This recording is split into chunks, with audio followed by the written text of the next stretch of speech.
Interesante, pues estas preguntas son demasiado filosóficas y difíciles de contestar desde cualquier punto de vista. Yo creo que las convicciones personales, los principios religiosos no deben de influir en la religión. No es la respuesta y yo creo que debemos defender eso porque si no estaríamos con problemas.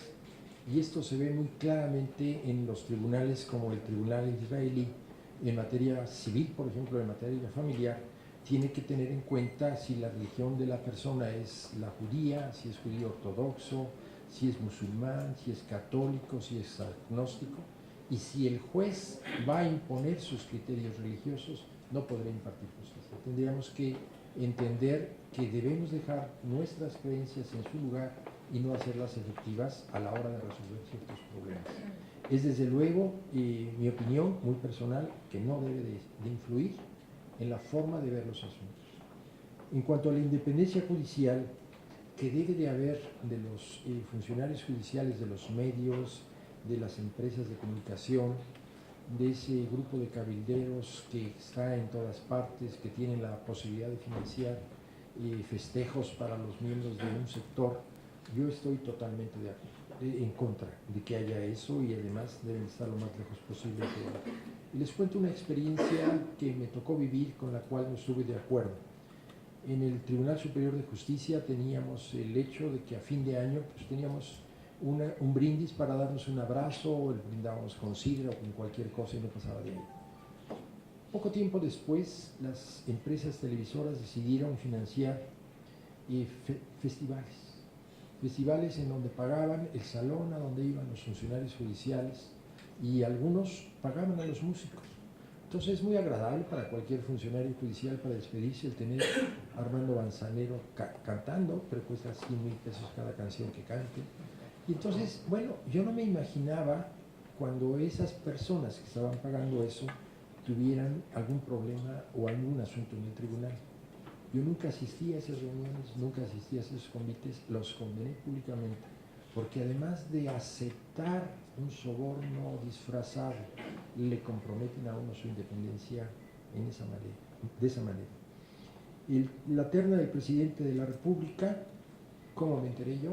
Yo hablé con él y en su momento, cuando se planteó lo de la Fiscalía General de la República, cuestión que está en manos de ustedes para los próximos meses, estábamos varias personas en la terna, Gemar Martínez, una abogada de Monterrey que finalmente dijo no quiero ser y yo quedé, y entonces recompusieron la terna y nominaron a la magistrada de Gives, Verónica de Gives, una amiga mía del Foro Común, y al magistrado y al maestro Bernardo Bates. Estábamos los tres, hicimos todo lo relativo a la revisión de la legislación, estábamos muy avanzados, viendo los presupuestos, etcétera, y el miércoles 6 me habló la secretaria del consejero jurídico para avisarme que había la probabilidad de que me postularan a la terna. No hablé con el presidente, no hablé con el consejero jurídico, me dijeron manda tus papeles, tienes hasta las 6 de la tarde para entregarlos. Ese fue el único contacto. Y yo pienso que dentro del grupo cercano al presidente contemplaron una serie barajearon una serie de nombres y en el último momento decidieron incluirme en la terna. Esa fue la única relación, no he visto al presidente. Y desde luego mi agradecimiento por haberme tomado en cuenta, pero mi agradecimiento no influye en mis decisiones. Y yo les puedo asegurar que fueron muchos casos en donde el gobierno de la Ciudad de México no salió beneficiado por resoluciones en materia, cuando estaba en materia civil, o de altos funcionarios, incluido el presidente de la República de este país, en cuestiones de tipo familiar. Entonces, si no lograron convencerme, hubo de algunos asuntos que hasta me denunciaron penalmente porque estaba resolviéndolos en contra de los intereses de personas poderosísimas, pues yo me aguanto, tengo amigos penalistas, a ver que me salgan de la cárcel, que una entrada no estaría mal, pero ya las conozco por dentro porque yo cuando era presidente del tribunal tenía la costumbre de cada 15 días acudir a las prisiones para ver los expedientes con los jueces y magistrados, cosa que me permitía conocer realmente ese drama tan terrible que es estar tras las cárceles. Las sentencias de la Corte Interamericana. Usted me plantea un caso muy interesante. ¿Hasta dónde nos comprometen si no están dirigidas al Estado mexicano? Nosotros tenemos la obligación de respetarlos y adecuar nuestro marco normativo a esas resoluciones. El que no sean dirigidas al Estado mexicano no quiere decir que no obliguen a los jueces mexicanos. Son una realidad que no podemos hacernos guardas.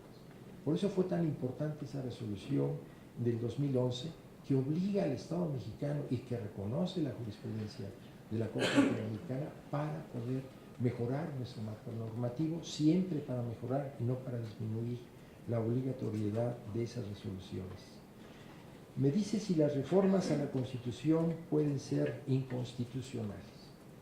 Aquí vale la pena reflexionar qué es una Constitución, para qué es una Constitución, si es el conjunto de aspiraciones de un pueblo en un momento determinado y si esa reforma a la Constitución puede ser inconstitucional.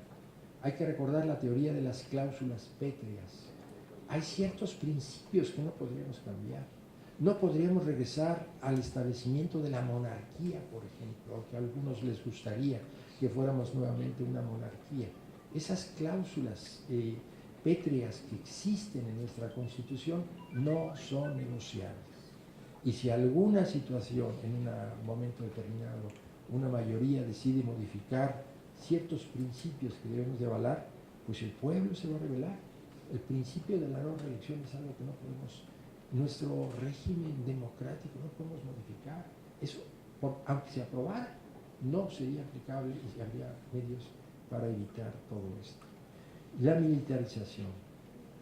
Yo soy muy respetuoso de las Fuerzas Armadas. Yo fui vecino de un general que fue el general Félix Galván López, secretario de la Defensa Nacional, y bueno, admiro la disciplina militar porque algo tiene de por medio. Pero la autoridad civil debe estar encima de todos ellos. Y si nos están auxiliando a los civiles en poner orden en casa, no pueden estar encima de nuestro... Por algo el jefe de las Fuerzas Armadas es el presidente de la República, no es militar, ¿eh? Entonces ellos tienen la obligación de obedecer a los civiles. Y ojalá que entendamos cuál es la situación de los militares. A los militares no les hemos respetado sus derechos humanos. Y planteo claramente, hay derechos humanos como el derecho a la sindicalización de las Fuerzas Armadas, de las policías. No les permitimos, lo tenemos vetado. Y esas son tareas que el día de mañana entrarán en el campo de la discusión y pueden no gustarles a las gentes, pero les estamos coartando su libertad de asociación. Y el debate sobre los salarios es un debate que no está concluido, es un debate que tenemos que ver. Las remuneraciones tienen que permitir que la persona tenga un nivel de vida digno, que la persona pueda proyectar a su familia ese bienestar. Para algo nos preparamos, para algo nos funcionamos. Pero si viéramos de salarios, yo les preguntaría sinceramente si saben si los empleados de este honorable Senado de la República tienen acceso a la seguridad social, si tienen estabilidad en el trabajo, si tienen la posibilidad de hacer una carrera parlamentaria como auxiliares. Para nada. No tienen ni gratificaciones, no tienen derecho a esos bonos milagrosos que se repartían en otras épocas. Tenemos que revisar y no tener esa cara y para unas cosas y otras. Tenemos que empezar con nuestra casa, tenemos que empezar ustedes aquí en el Senado a revisar cuál es el marco por el cual estamos nosotros contratando al personal. Si estamos haciendo uso de los outsourcing para evitar el pago del impuesto sobre la renta, de evitar los pagos de seguridad social, pues qué mal ejemplo estamos dando. Y en muchos poderes judiciales yo he visto cómo se hace, en donde se cambian cada 6 meses a las empresas encargadas de los servicios de limpieza para burlarse de la clase trabajadora. Es una casa de justicia que está haciendo eso, pues deja mucho que decir. Yo creo que eso de los bonos, los sueldos, debemos de quitarnos de todo eso. Yo trabajé en la Secretaría de Hacienda en los años 70, era una especie de enlace legislativo, iba al Senado a ver que las propuestas de reformas no se modificaran, a ver lo de los nombramientos, incluso de los magistrados del Tribunal Fiscal de la Federación, pudieran funcionar alegremente. Y recuerdo muchas cosas. El trabajo que hacíamos pues, era muy importante, sí, pero veíamos nosotros, había una comunicación entre los poderes que todo eso ayudaba a establecerse. ¿Y por qué lo traigo a colación? Porque como teníamos un cierto nivel, se nos daba una chequera y nos pedían que repartiéramos a fin de año según hubiera sido el comportamiento de los abogados, una gratificación extraordinaria. Eran cheques azules, les decían, eran del Banco del Atlántico. Y entonces nos decían, tienes 100,000 pesos para repartirlo como quieras. Y no faltaba el funcionario que lo repartía en la bolsa de él y se lo daba a su señora. Pero en términos generales, eso no debe de seguir siendo. Tenemos que transparentar las prestaciones. ¿A qué tenemos derecho? ¿Cuánto gastamos en boletos? ¿Cuánto gastamos en hoteles? ¿Cuánto gastamos en muchas cosas? Que la sociedad sepa cuánto le estamos costando para poder rendir cuentas, y en eso estoy totalmente. Cuando usted me habla de la independencia del Poder Judicial, yo creo que algo fundamental es una independencia parte mental y parte real. Tenemos que ser independientes al momento de dictar nuestras resoluciones y estar conscientes de lo que queremos hacer. Alejarnos de esas influencias que tanto daño hacen al Poder Judicial y tratar de mantener ese campo de acción. Yo les pediría simplemente que tuvieran a bien leer los principios de Bangalore sobre la conducta judicial del 2002.